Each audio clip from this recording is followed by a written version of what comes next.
Imagine un instant que je te parle d'une entreprise logicielle qui construit un logiciel essentiel au télétravail à la deuxième meilleure marge brute des 54 entreprises qui composent le BVP Nasdaq Emerging Cloud Index en 2020 et est la 8e plus rapide à croître de cet index en surperformant le Nasdaq de presque x3 cette année-là.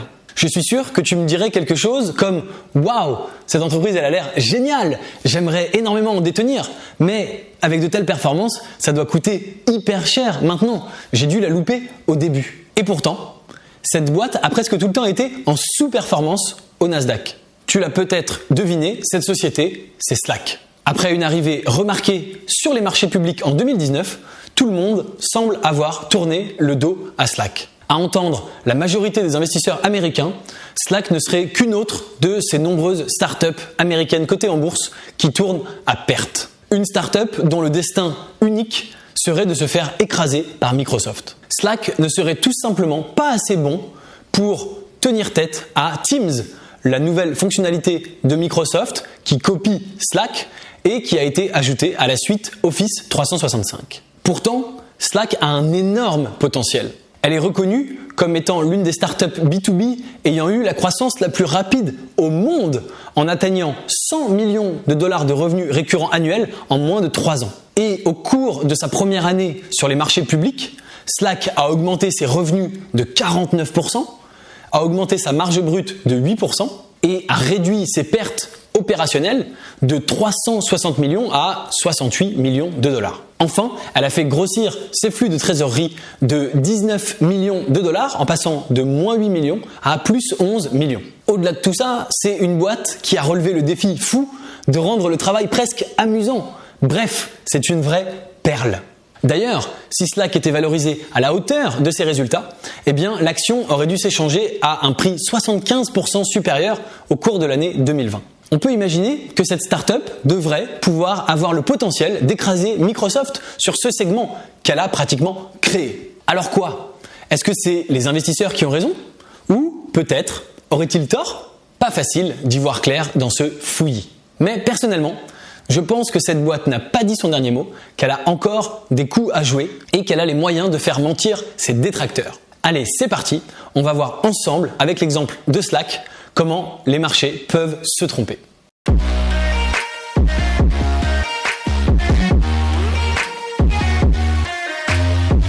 En octobre 2020, le CEO de Slack, Stuart Butterfield, disait à Jim Cramer dans son podcast Mad Money « 6 ans après, il est toujours difficile de définir exactement Slack ». Pendant les 7 années qui ont suivi son lancement, Slack n'a cessé d'évoluer. Rien qu'en 2020, Slack a changé sa définition 3 fois. En mars 2020, juste avant que les entreprises du monde entier soient forcées à se mettre au télétravail, Slack se définissait par ce qu'il remplaçait, les emails. En août 2020, au cœur de la pandémie, Slack se définit comme l'endroit où on peut travailler. Enfin, en octobre 2020, Slack devient le nouveau QG des entreprises. Même pour les fondateurs de la boîte, il était compliqué de dire ce qu'était Slack exactement. Pour mieux se définir, Slack a commencé à mettre en avant ses fonctionnalités. Des fonctionnalités révolutionnaires à l'époque, comme par exemple la possibilité de continuer une conversation commencée sur un appareil, sur un autre, ou encore la possibilité de gestion extrêmement précise et fine de toutes les notifications. Mais très vite, Slack a changé sa stratégie. Elle a cherché à devenir le nouveau système d'exploitation de ses clients et d'être au cœur de tout. Finalement, l'endroit où les gens pouvaient se retrouver pour travailler. Comment ? En devenant une mine de fonctionnalités. À partir du moment où on utilise Slack pour son entreprise, eh bien, les possibilités sont quasiment infinies. Slack propose nativement des outils de partage de documents, des outils de communication et même des outils d'automatisation des tâches. Et tout ce que Slack ne sait pas faire, il compense aisément en permettant facilement de se raccorder à d'autres applications qui savent le faire. Parce que Slack sait qu'il ne peut pas tout faire. Un exemple frappant, ils n'utilisent même pas leur propre outil de visioconférence en interne. Ils utilisent Zoom. La proposition de Slack, c'est de laisser à l'utilisateur le choix d'utiliser ce qui lui convient le mieux. Vous préférez utiliser Zoom ? Eh bien pas de problème, vous pouvez l'utiliser directement à l'intérieur de Slack. D'ailleurs, l'expérience de Zoom est encore meilleure quand on l'utilise combiné avec Slack. Ainsi, quoi qu'on fasse sur son ordinateur, eh bien on peut le faire à l'intérieur de Slack sans jamais quitter l'écosystème. Les utilisateurs ont ainsi une expérience hautement personnalisable et donc ils continuent d'utiliser la plateforme. Tout ceci est dû à leur objectif de devenir une open platform, une plateforme ouverte. Cet objectif repose sur 3 piliers. D'une part, un gros travail d'intégration d'autres applications, comme je l'ai déjà mentionné. Il faut savoir qu'on compte plus de 820 000 développeurs dans le monde qui travaillent sur des intégrations d'outils informatiques avec Slack. Et il existe aujourd'hui plus de 2300 applications disponibles prêtes à être utilisées, intégrées dans Slack. Deuxièmement, des partenariats en abondance. On comptait en 2020 plus de 1300 partenaires de Slack, que ce soit des partenaires de distribution ou des partenaires technologiques. Et enfin, un fonds d'investissement au travers duquel Slack investit son propre argent dans des outils qui pourraient s'intégrer à sa propre plateforme. Des applications comme Loom, Pitch ou 1Password qui sont utilisables à l'intérieur de Slack et s'assurent ainsi de proposer la fameuse expérience ultra personnalisable qui fait leur force. L'objectif de Slack est simple. Puisque Slack facture à ses clients pour chaque utilisateur qui utilise le service, ils ont intérêt à ce que leurs clients grossissent, grandissent et recrutent toujours plus de monde. Ils veulent acquérir des nouveaux clients, les rendre heureux et grandir en même temps qu'eux. Plus une entreprise cliente embauche, plus il y aura d'utilisateurs de Slack et plus Slack gagne de l'argent.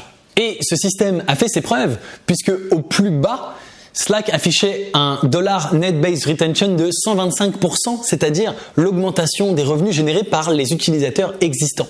Au plus bas, un utilisateur existant dépensait 125% de plus l'année suivante. Ce 125%, ça veut dire que même s'il y a 100 entreprises aujourd'hui qui utilisent Slack et qu'il n'y en a que 80 qui utilisent toujours Slack 5 ans plus tard, eh bien ces 80 entreprises restantes dépenseront 2,5 fois plus que ces 100 entreprises 5 ans plus tôt. Rien que cette année, en 2021, Slack affiche plus de 900 millions de dollars de revenus pour seulement 156 000 utilisateurs payants.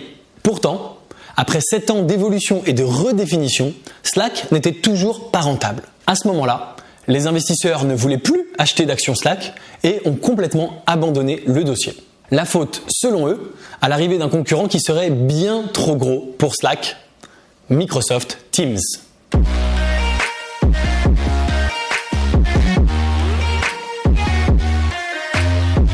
Si tu veux construire un produit excellent, un produit qui poussera tes clients à rester avec toi et à grandir avec toi, il te faut 2 choses. Investir dans ta R&D et investir dans ton marketing et ton département des ventes. Et c'est exactement ce que fait Slack.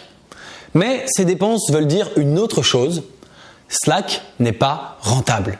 À cause de ça, depuis son arrivée sur les marchés publics, l'action Slack a perdu 33% alors que le Nasdaq, lui, gagnait 47%. L'investissement dans Slack ne plaît plus aux investisseurs. Et ceci pour 3 raisons. D'abord, leur flux de trésorerie est en dessous de la moyenne de ce type d'entreprise. Ensuite, l'entreprise n'est toujours pas rentable après 1 an sur les marchés, comme on l'a dit. Et enfin, 3e raison et la plus importante, l'arrivée du concurrent de taille Microsoft Teams.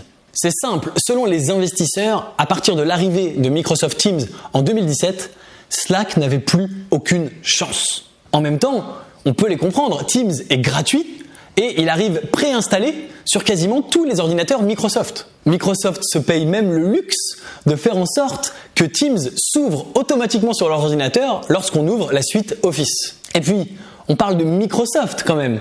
C'est le M de GAFAM, une entreprise colossale, la 2e plus grosse au monde, rien que ça, et qui fait partie du cercle très privé des 2 entreprises au monde valant plus de 2000 milliards de dollars. Comment une petite start-up comme Slack pourrait tenir le choc ? Microsoft paraît imbattable.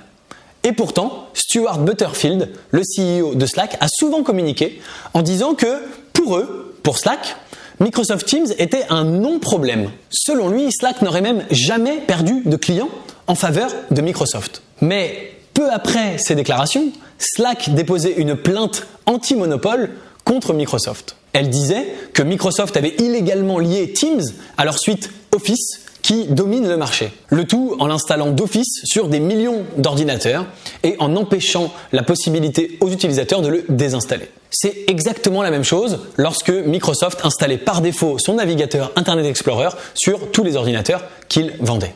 Cette plainte a eu pour effet de souligner une certaine incohérence. Si Teams est un non-problème pour Slack, pourquoi déposer une plainte contre eux ? Cette incohérence a coûté cher à Slack. Entre le 21 juillet 2020, la veille du dépôt de la plainte, et le 11 août 2020, quelques jours plus tard, l'action Slack avait chuté de 15%. Cette perte a renforcé la conviction des investisseurs. Teams va tuer Slack.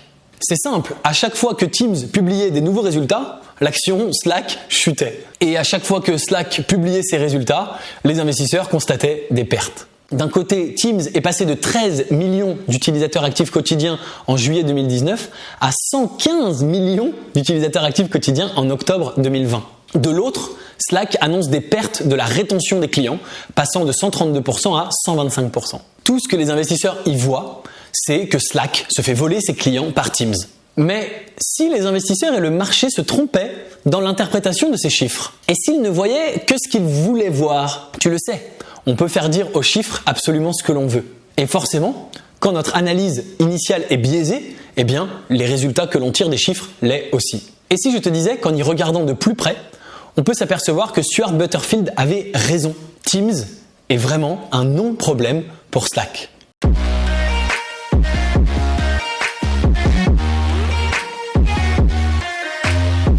C'est rare, mais ça arrive. Le marché peut se tromper. Il s'est déjà planté quand il pensait que Facebook n'arriverait pas à conquérir le marché du mobile. Il s'est trompé aussi quand il pensait que Spotify reposait uniquement sur la musique et qu'il n'avait pas pensé au podcast. Et aujourd'hui, il se plante en croyant que Slack va se faire écraser par Teams. Déjà parce qu'il ne voit que ce qu'il veut voir. Là où il voit des pertes et où il catégorise Slack comme simplement une start-up non rentable, je vois des investissements en R&D et en marketing qui permettent à Slack d'acquérir toujours plus de clients et de les servir de mieux en mieux. Des investissements qui sont cruciaux pour la boîte et bénéfiques sur le long terme. Et donc des investissements qui leur permettent non seulement d'acquérir de nouveaux utilisateurs, mais de les garder sur la plateforme. Là où les investisseurs comparent sans cesse la croissance de Slack, plus 49% en 2020, à celle de Zoom, autre action de la pandémie, plus 355% en 2020, je compare Slack aux autres entreprises cotées en bourse dans leur ensemble. Et on peut voir que même si Zoom, bien sûr, est bien devant, Slack reste quand même bien au-dessus de la moyenne qui est seulement de 27%. Enfin, là où les investisseurs expliquent la légère perte de rétention des utilisateurs de Slack comme des utilisateurs qui partiraient vers Teams, je vois d'autres explications. Des facteurs comme la pandémie par exemple, qui a mis beaucoup d'entreprises en péril. Et surtout, je vois que Slack reste dans le top 25% des meilleures entreprises dans le cloud émergentes en ce qui concerne la rétention client. Le marché se trompe donc en mettant Teams et Slack en concurrence, alors que ces deux entreprises n'ont finalement rien à voir. Teams est avant tout une plateforme qui se repose sur la vidéo. Slack se base plutôt sur le chat. Et d'ailleurs, selon Slack, Zoom est une meilleure plateforme de visioconférence que Slack. De plus, ce que Teams fait pour essayer de ressembler à Slack, il le fait moins bien.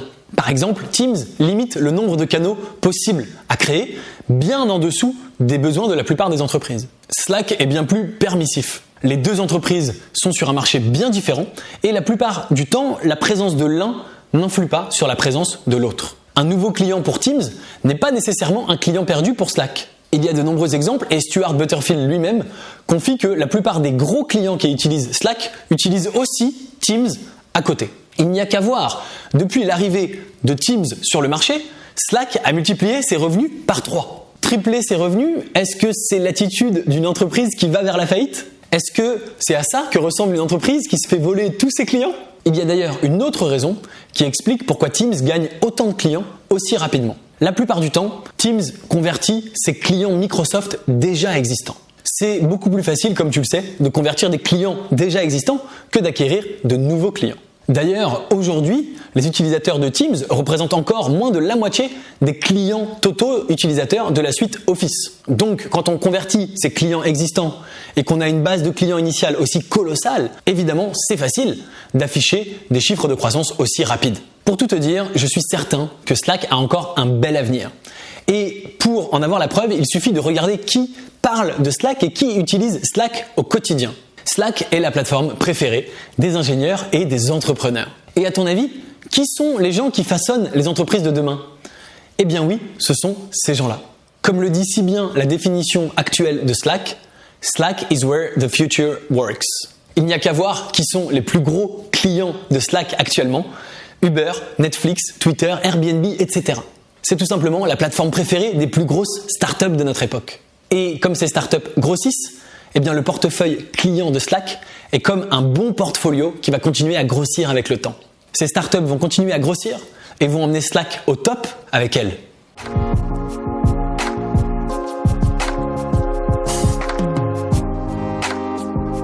Le marché n'a eu de cesse que de démolir Slack. Il ne veut tout simplement pas reconnaître le potentiel que représente cette entreprise. Certainement obnubilée par la concurrence de l'une des plus grosses entreprises au monde, Microsoft. Pourtant, Slack continue d'avancer, enchaînant performance sur performance. Il est vrai que pendant longtemps, Slack n'était pas rentable, mais c'est tout simplement parce qu'il n'arrêtait pas d'investir dans le développement d'un écosystème qui leur était favorable sur le long terme.